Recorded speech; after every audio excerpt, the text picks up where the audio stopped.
had a lot of fun cheering you, but now I'm having fun booing you now in the ring. Thank you. I appreciate that.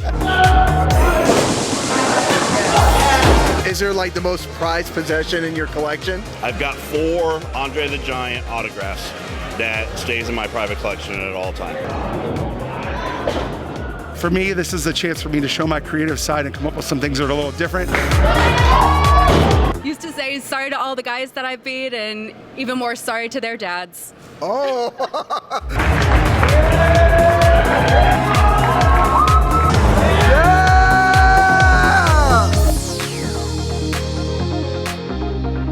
Hey guys, welcome back to another interview here on Toned In Entertainment. Today we're at Ignite Wrestling in Vero Beach, and I'm joined by Anna Diaz. Hey. How are you doing, Anna? I'm pretty good. It's a little warm in here, though. I gotta admit, it's a little warm. But yeah. I mean, we're sweating. A little bit. Right? A little bit, but, you know, we're here for a workout, too, so, you know. Right.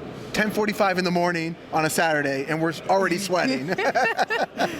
Gotta love it, though. Yeah, I was like at the gym yesterday till like 10 till they close. So I'm used to that kind of life.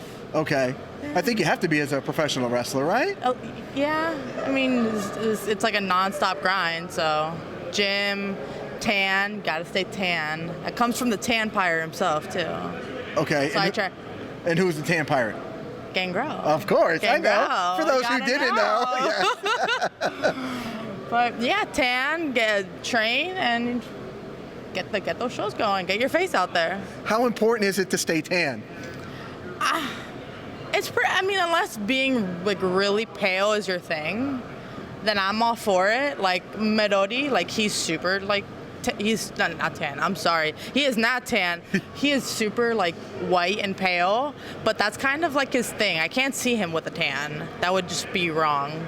Right. He has enough muscles to balance out the tan anyway. He does, right? but like if you stay tan, it hides the little fat that you're trying to get rid of.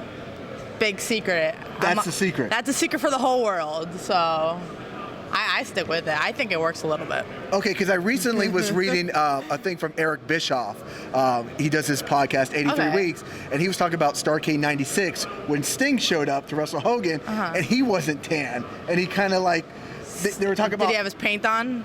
He did, but he didn't show up like tan. Yeah, and they were like, well, wrestlers always stay tan. Like it's a thing. I don't know. I don't know how it became a thing, but it's always been a thing that they're all muscular. They're like fit. They're fit guys, and they're all tan. So I'm all for it. Okay.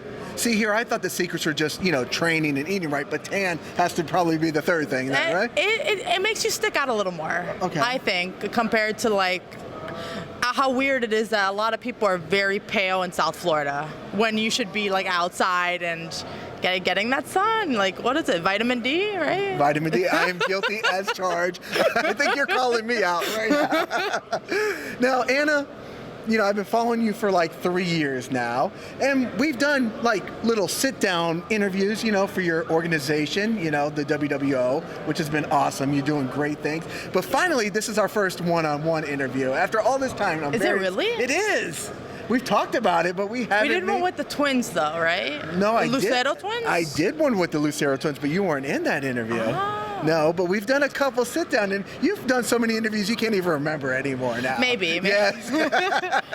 Well, hi. I see you in a whole different light now. Yes, exactly. We're blinded by the light that is right here. For those who don't know, we already made the music joke already before the thing started. Now, I have to talk over those 3 years. Okay. The character of Anna Diaz in the ring has definitely evolved quite a bit. A little bit. It's a little different when you see me here today from like 3, 4, even 4 years ago. So, yeah, is it that noticeable? It's very noticeable because when I first saw you, I saw you at the Dania Beach Casino. Was the first show that I went to the GWA, my first GWA show back, and you were very crowd friendly. Now Anna Diaz kind of has a bad attitude. A little bit. I'm a little mad at life, but no, not. I mean, I kind of got it to the point where, appearance, to me at that time in my life, I guess appearance meant a little more to me than it does now. And then with I guess with that taken away from like the surgeries and all of that, I had a couple surgeries. My hair got cut, so I was like, F it. Like, I'm not gonna really care if people like it or don't like it. It's not my problem if they don't like me. If you don't like me, don't look at me. If you don't like my face, hey, go get popcorn and wait for the other match. I mean, you like me or you don't. So a little change, but I think that was a big turning point where it happened. Where it happened was after the surgery then? Yeah, I'd say so for sure. Okay, because now you're coming out to the Limp Bizkit break stuff now too as well. It's a great song. Right? And I think it completely fits like where you are, you know, in your wrestling career right now. I just think everything is really coming together for you right now. I feel like it fits me more now mentally than it did then. Then I was just too worried about fitting a certain mold that you see people like do, and you're like, oh, that's how it's supposed to be, right? No, not anymore. So Anna Diaz is just completely like, you've just like really found yourself in wrestling now. I feel think, so. Right? I like to believe I have. So I fake it till I make it every now and then, but I like to feel I found myself, yeah. Okay, because can I honestly tell you, I had a lot of fun cheering you, but now I'm having fun booing you now in the ring. Thank you. I appreciate that. I love that it's a compliment. I think only in professional wrestling is it a compliment when... Can you be like, hey, I like booing you. It's like, really? Yeah. It's like... But thank you. Oh yeah, you're welcome. Yeah. I'll be booing you today during. You're in the tournament to be the Ignite Women's Champion here today. Yeah, I think it's a huge women's gauntlet. I think it's main event, so that's pretty cool. Okay. Okay. Because it's been over a year now, I believe, since Ignite's had a women's champion since it was vacated. Is it really? Yeah, I believe so. It's been a year now. I think this is actually my first time working Ignite too. I think it is too. Yes, because I'm here every time. I believe it's the first time that you're here. I see you everywhere else, but I think this is your Ignite debut, if I'm not. Yeah, I'm excited for it. Yeah? Now, speaking of Ignite, where else are we catching Anna Diaz at? Later tonight, I'll actually be at CCW Breakout. So I've been doing a lot of CCW shows. I've been grateful enough for them to have me frequently. I've had my last run-in with Kylan King, which was a little rough, but you know, I always enjoy working with her. I've been working a lot of the Homestead shows in CCW, which are tons of fun, Miami Brewing Company.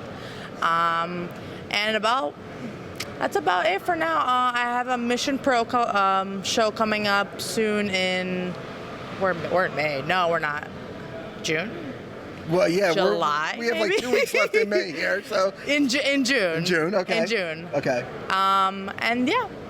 Okay. No, I was at a Homestead show about 2 months ago. We saw you there, and I brought my 2 little nephews, and they were so excited. They were so cute. Oh, I appreciate it. And they were so excited to like get autographs and meet the wrestlers, and you were gracious enough to come over, give them an autograph, and then you came out and you wouldn't shake their hand, and I kind of had to explain to them what was Are you serious? Yeah, they were like, but she was so nice to us on the way out.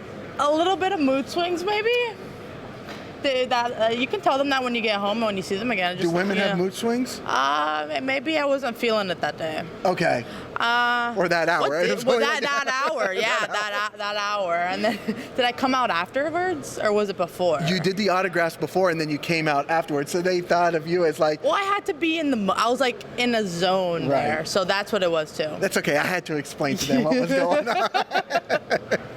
Now, it's no secret. I mean, you're very public about that you suffer from epilepsy, and you've been doing that your whole life. But you have done a lot of things to promote awareness for it, and I think you're doing some awesome stuff. And you do have an event coming up June 14th, I believe it is? June 12th. June 12th. So very close, okay. yeah. Okay, yes. June 12th, it's actually going to be at the Miami Brewing Company. It's going to be a little different. It's kind of like a kickoff going into November, which is Epilepsy Awareness Month, where I'm going to do my annual wrestling show, which I love putting on because who doesn't love wrestling? Right. But it's actually going to be a concert. So I'm going to have my dad's band. They're called the Cat Daddies. They're going to play 4 30-minute sets, and we're going to do raffles and just have a good time. Okay. So more of a come out, have a couple drinks, get something to eat, and just enjoy some live music. I love it. I love that you're really pushing it, because I think it's so important that, you know, people see you out there, and then it really does help make people more aware that what's going on out there? I try to. It's a lot more common than people think. 1 in 10 people are going to have a seizure. A person is having a seizure right now, and we don't know why. It's because they possibly could suffer from epilepsy. So, but yeah, I'm very public about it, and the fact that I have it, I feel has empowered me more. So. What would you say maybe is the most difficult thing that you have to dealing with epilepsy? I think the fact that maybe like 2 of my triggers are heat, so like outside shows or even like in here. So I'm trying to stay hydrated, but like outside shows, like the heat, I will have a seizure, or if I'm overtired from work or shows.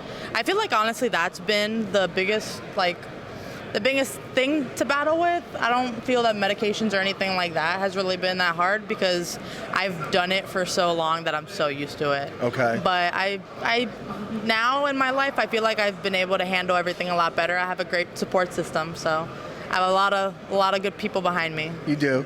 And speaking of that support system, like your mom is like at every show. She's here right now at 10 in the morning. Yeah, she's like the nicest person in the whole entire world. How important is it to have just that family support out here? It's the most important. It's why I keep on doing this. A lot of times that I have not won, that I've gotten frustrated with wrestling is like she was the push to get me to keep on going and keep on wrestling. Like she's like, you love it and I love watching you and you're so good and you do this and you empower so many people. So she's the world to me, literally. And having Gangrel by my side, having David by my side is all the more motivation to keep on going. What is he? He's like 54. No, oh my God! Don't air that. He has been doing this for a long time. He is seasoned, people, seasoned. Yes. And he is still doing this because he loves it so much. So how can I not continue? The support system is everything to me. Speaking of Gangrel, I think I should ask a very important question because I did see about a week and a half ago, he reunited with the Hardy Boys, which was really cool. It was really cool. Right? Now, what if Gangrel threw out a challenge with the Hardy Boys to fight Anna Diaz? What 2 people would you bring to your side to take on Gangrel and the Hardy Boys? You know what? The Lucero twins. Oh! The Lucero twins. I'm throwing that out there, people. I'm going to send this to them, too. Yes, because they have been missing in action for some time. They need to come back. They are so talented. It happens to me all the time. It's happened to me so many times where I've taken breaks from wrestling because life is hard. Right. Just because normal things, jobs, moving, like just normal things get in the way, and I think they're just caught up with it a little bit. But they're gonna get back out there. And keep an eye out. We're going to keep an eye out for the Lucero twins. I've been waiting for their comeback for some time now. Listen, that was an easy answer, too. Right, it was. It was right off the top of your head. I would love to see that. Gangrel and the Hardys versus Anna Diaz and the Lucero twins. Now, speaking of, we've talked about, your organization as well. Like, is there anything else coming up? Where can people follow it at? What information do we need to know? I don't have any more like shows coming up with WWO yet, but I am, like I said, gonna do one in November. I just haven't picked a date. Okay. Everything for that is WWOFL on Facebook, Twitter, Instagram, and I'm actually working on a website, wewillovercomeflorida.com. So everything you can find there. Okay. Now, as far as, you're at a bunch of independent shows all the time, wrestling for different companies. We're here at Ignite. Why is it important for people to come out physically to these local shows? It's a different experience. It's not the same just watching it from YouTube or from your TV. Like when you're watching like AEW or WWE, don't you want to be there in that environment? It's like it's the atmosphere that's palpable. It like bounces off of each person. One person cheers, and the next person's like, hey, I should probably do that, right? Like, it's a different atmosphere. It's a different experience. If you haven't been to a wrestling show, I'm always very surprised when somebody has not experienced a wrestling event, because it's something everybody should do at least one time in your life. Is go to a wrestling show. Yeah, you go once, you're going to be back a million times after that. Absolutely. If it's not for the wrestling, it's for the drink, it's for the people, it's for something you liked about it. Now, can you take me back? You've been doing this for like 5 years now, I believe. I'm going on 6. 6 years now. Can you take me back maybe to the very first day that you walked in to train? Like, what went through your head? I was hoping that I did not see Gangrel's truck in that parking lot. Okay. That is the one experience that will stick with me the rest of my life. What was I thinking? Yeah, I was thinking I did not want to see his truck. Just because I love him to death now. Just because whenever he was there, he would push me so hard. And just the training, it's a different style of training with him. That is what I personally think is a lot of the things that people are lacking in. If I can say that. But it's a style of training that is just go, push. And that's how he's lasted as long as he has. And I love seeing his truck now, but it was just those moments not wanting to see his truck were the moments that made me better, because I did walk in, I did push to keep on going, and he kept me going a lot of the time. So that will never not carry with me. So the Asylum was the very first place you went in to train at? It actually wasn't. It was a different school. It was called not my training facility. It was oh my God. I'm like, the main event training center. Okay. I had like a brain fog right there. It was the main event training center. Jimmy Giannetti was also there. Okay. He's helped me a lot, and he focused on me with a lot of different like slams and stuff like that. Okay. That I should bring back in. But yeah, it was the main event training center, and Gangrel would come to help out every now and then he opened the Asylum. Okay. The Asylum was like the first home, like real home for me. Okay. Oh, I cried the day that, the Asylum went away. Yeah. But you guys are doing some great things over at CCW now, and Yeah, no, you guys we've made it home. You have. We've made it home, and we've met a lot of good people. You have, So. and I always say, the Asylum, the GWA is what got me back into independent wrestling, going to that Scott Steiner show at the Dania Beach Casino. Oh, yeah. And I honestly feel like all of you guys, from Steve to Beasley to Ozzy Killmeister, Lucero Twins, Trevor. CC Reed. Yeah, Trevor, the Florida man, of course. You mentioned Steve. You got to mention I Trevor. got to. I was getting there. Kylie King. All of you guys are like family to us, and I really do appreciate it. We support you 100%. Thank you so and much. I know big things are coming from Anna Diaz in the future. I hope so. I really hope so. I'm going to keep pushing until they do. So. Well, good luck in that women's tournament, because we will be booing you tonight here at Thank Ignite you Wrestling. so much. You're very welcome. Anna Diaz, where can people look you up at? Miss Anna Diaz, MS Anna Diaz, Instagram, Twitter, everything. There you go. Very simple. Anna, best of luck. Thank you. Always great chatting with you. We chat at every show we see, but we You're a finally cool guy had to our. talk to. Well, I appreciate it. I try to be. I'm a nerd. I'm a cool guy, all at the same time. I hope Yeah. so, at least. Guys, if you like interviews like this with Anna Diaz, make sure you stay tuned in here to Toned In Entertainment for future videos. Subscribe to the channel. Do it. Go now. Do it now.